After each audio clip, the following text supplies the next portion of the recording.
Latest updates ఎప్పటికప్పుడు పొందడానికి studio యువ వాట్సాప్ ఛానల్ ని ఫాలో అవ్వండి. లింక్ డిస్క్రిప్షన్ లో ఉంది.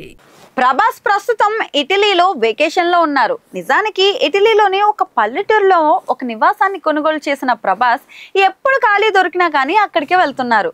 మోకాలి శస్త్రచికిత్స తర్వాత కాస్త విశ్రాంతి తీసుకోవాలని వైద్యులు సూచించడంతో సినిమా షూటింగ్లన్నిటికీ విరామం ఇచ్చి అక్కడికి వెళ్ళి ప్రస్తుతం రెస్ట్ మూడ్లో ఉన్నారు. అయితే ఆయన చేస్తున్న సినిమాల గురించి అనేక రకాల ప్రచారాలు జరుగుతున్నాయి.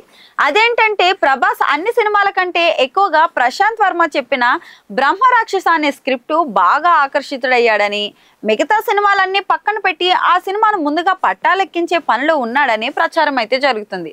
అయితే అది కేవలం పుకారేనని తెలుస్తోంది.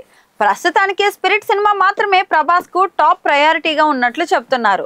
ఆయన సందీప్ రెడ్డి వంగతో కలిసి పనిచేయడానికి చాలా ఆసక్తి చూపిస్తున్నారు. స్పిరిట్ సినిమాలో ఒక పోలీస్ అధికారి పాత్రలో కనిపించాల్సి ఉండటంతో ఆయన అందుకోసం శరీరాన్ని సిద్ధం చేసుకునే పనిలో పడ్డారు. మరి ఈ సినిమా షూటింగ్ వచ్చే నెలలో ప్రారంభమయ్యే అవకాశం అయితే ఉంది. కానీ ఈ సినిమా కోసం ప్రభాస్ ఏకంగా 7 నెలల పాటు తేదీలను కేటాయించారు. దీనికంటే ముందు ప్రభాస్ రాజాసాబ్ పెండింగ్ భాగాలతో పాటు హనీర్ రాఘుపూడి ఫౌజీ సినిమా షూటింగ్ కూడా పూర్తి చేయాల్సి ఉంది. ఆ తర్వాత స్పిరిట్ పూర్తయిన వెంటనే సలార్ 2 మరియు కల్కి 2898 AD సీక్వెల్ సినిమాలకు కూడా పూర్తి చేయాల్సి ఉంది. మరి ఆ తర్వాత ప్రశాంత్ వర్మ సినిమాను పట్టాలెక్కించే అవకాశం అయితే ఉంది. ప్రస్తుతం ప్రభాస్ కు స్పిరిట్ టాప్ ప్రాధాన్యత అని చెప్తున్నారు.